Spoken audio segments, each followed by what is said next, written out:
That night, it was gray and crisp for Luna's first guard duty. She strolls through the lonely roads with only the cloud of her breath to keep her company. The dark of this dreary night is pierced by the light of her torch, the cold kept at bay by the warmth of her new cloak.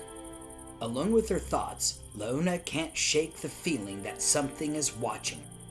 From nearby, stalking her from the shadow of an alley, a ghostly figure plots. It watches until Luna begins to fade from view. The specter follows at a distance, at one with the icy darkness. Clinging to the gloom, the shadow peeks around a corner. Corbat is met nose to nose by a now familiar stranger. His breath brushes Corbat's cheek as he whispers, "Why are you hiding in the shadows like a coward, boy? Aren't you the one who says that you can beat 100 ninjas without a sword?" "Indeed I am, and I easily could. So what do you think I could do to you?" He gives the man a mighty shove, pushing him into the alley. Light floods the area as Launa, torch held before her, rushes from the side of the building. Enraged that his plot has been foiled, Corbat shouts at her, "Stay out of this. I don't need you or the old man's sword." He turns to the stranger with fists raised in a menacing glare. The stranger steps back, raising his hands defensively. "Ha ha ha! Your boast was not about beating me, boy. Let me introduce you to 99 of my brothers." Shadows burst to life, slithering like snakes from the rooftops and nearby tree branches. For a brief moment, the clouds open, exposing the moon and illuminating the figures of men, armed with swords and knives in the shapes of stars. Dropping to his knees, Corbat pleads, "It would be no honor to fight an unarmed man." He points to Launa. "She has the sword. Challenge her." The shadows close in around them. Luna steps between Corbat and the horde, taking a defensive stance and drawing her sword. No fear reflects in her eyes, only the brilliant light of the blade and a strong determination. A hailstorm of daggers fly from the darkness. Spinning her blade with a blinding speed, Launa deflects the onslaught.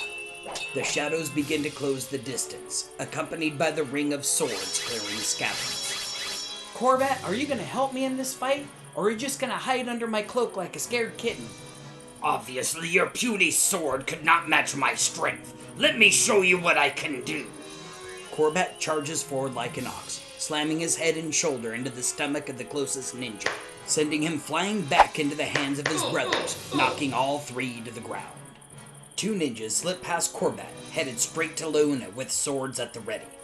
Together, they leap in the air and off the alley walls in a coordinated attack. Luna steps back, blocking both blows at once, using the strength of her dragon stance to hold them at bay. Dropping her weight to the ground, Luna spins, kicking the feet out from underneath the ninjas, leaving them flat on their backs. "That's my 3 to your 2. I lead by 1. There's still 95 of them left. It's too early to celebrate." Another group closes in on Corbat. He reaches for the first one, only to grasp empty air as the ninja vaults over him, flipping head over heels. The other ducks under his opposite shoulder, finding a clear path to Luna. A third tries to slide between Corbat's feet, only to be caught by the ankle and lifted into the air. With a mighty spin, Corbat whips the ninja through the empty space between him and the horde, knocking more to the ground. "Let's see you top that." Corbat strikes a pose and turns to Luna to brag, only to find that she's been surrounded by ninjas, the dark stranger standing in their midst. Corbat watches as Luna deflects numerous killing blows, then returns one of her own to the dark stranger. In a smooth circular motion, the stranger catches her blade with his own, sending it flying from her hand and embedding point first into the ground. Screaming his battle cry, Corbat charges to Luna's aid. "Hey boy, heads up!" The stranger lobs an egg-shaped object at Corbat. "You'll have to do better than that."